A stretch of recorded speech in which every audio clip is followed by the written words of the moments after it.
ਕਹਿੰਦੇ ਪਿਓ ਨਾ ਇਹਨਾਂ ਨੂੰ ਮੈਂ ਜ਼ਾਤੀ ਤੌਰ ਤੇ ਬੜਾ ਜਨਾਬ ਲਾਈਕ ਕਰਦਾ ਹਾਂ, ਬੜਾ ਪਸੰਦ ਕਰਦਾ ਹਾਂ, ਬੜਾ ਸੁਣਦਾ ਹਾਂ ਇਹਨਾਂ ਨੂੰ, ਇੰਜੀਨੀਅਰ ਮੁਹੰਮਦ ਅਲੀ ਮਿਰਜ਼ਾ ਸਾਹਿਬ ਨੂੰ। ਠੀਕ ਹੈ, ਮੈਂ ਕੋਸ਼ਿਸ਼ ਕਰਦਾ ਹਾਂ ਕਿ ਇਹਨਾਂ ਕੋਈ ਇਲਮ ਹਾਸਲ ਕੀਤਾ ਜਾਏ, ਲੇਕਿਨ ਅੱਲਾ ਦੀ ਕਸਮ ਅਫਸੋਸ ਹੁੰਦਾ ਪਿਆ ਹੁਣ ਆਪਣੇ ਆਪ ਤੇ ਕਿ ਕਿਹੜੇ ਬੰਦੇ ਨੂੰ ਕੋਲ ਇਲਮ ਹਾਸਲ ਕਰਨ ਦੀ ਕੋਸ਼ਿਸ਼ ਕਰਦੇ ਰਹੇ ਆ। ਐਡਾ ਕੋ ਮੁਨਾਫਕ ਆਦਮੀ, ਐਡਾ ਕੋ ਮੁਨਾਫਕ ਤੇ ਝੂਠਾ ਬੰਦਾ, ਠੀਕ ਹੈ, ਜਿਹੜਾ ਜਨਾਬ ਕੀ ਆਂਦੇ ਨਾ ਆਪਣੇ ਮਤਲਬ ਵਾਸਤੇ ਆਪਣੇ ਬਿਆਨ ਬਦਲ ਲਵੇ। ਠੀਕ ਹੈ, ਉਹ ਸਾਨੂੰ ਲੋਕਾਂ ਨੂੰ ਕੀ ਦੀਨ ਸਿਖਾਏਗਾ। ਬੜਾ ਅਫਸੋਸ ਹੋਇਆ ਸਾਨੂੰ ਆਪਣੇ ਆਪ ਦੇ ਉੱਤੇ। ਇਹਦੇ ਤੇ ਕੀ ਹੋਣਾ, ਤੁਹਾਨੂੰ ਆਪਣੇ ਆਪ ਤੇ ਬੜਾ ਅਫਸੋਸ ਹੋਇਆ।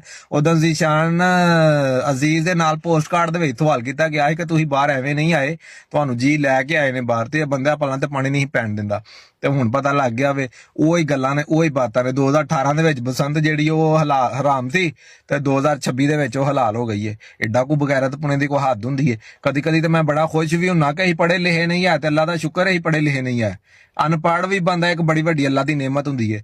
ਇਹੋ ਜੇ ਕਮ ਤੋਂ ਕਮ ਅਸੀਂ ਬਗੈਰਤ ਨਹੀਂ ਨਾ ਬਣ ਜਾਂਦੇ। ਜਿਹੜੀ ਗੱਲ ਮੂੰਹ ਚ ਬੰਦਾ ਕੱਢ, ਬੰਦਾ ਤੇ ਪੈਰਾਂ ਤੇ ਦੇ ਲੈਂਦਾ ਨਾ। ਇਹੋ ਜੇ ਬਗੈਰ ਧਾਰਨ ਨਾ ਬੰਦਾ ਕੰਮ ਕਰਦਾ ਕਿ ਪਹਿਲੂ ਹੋਰ ਗੱਲਾਂ ਤੇ ਬਾਅਦ ਚ ਹੋਰ ਗੱਲਾਂ। ਕੋਈ ਸ਼ਰਮ ਕਰ ਲੈ, ਕੋਈ ਹਯਾ ਕਰ ਲੈ। ਜੇ ਕੋਈ ਅਸੀਂ ਤੇਰੇ ਪਿੱਛੇ ਨੀਚ ਬੈਠੇ ਹਾਂ ਤੇ ਤੂੰ ਸਾਨੂੰ ਕਿਸੇ ਨਾ ਕਿਸੇ ਪਾਸੇ ਪਾਰ ਲਾ ਹੀ ਛੱਡਣਾ ਸੀ। ਐਡਾ ਬਗੈਰਤ ਬੰਦੇ ਨੂੰ ਨਹੀਂ ਬਣ ਜਾਣਾ ਚਾਹੀਦਾ। कसम खादी है इस बंदे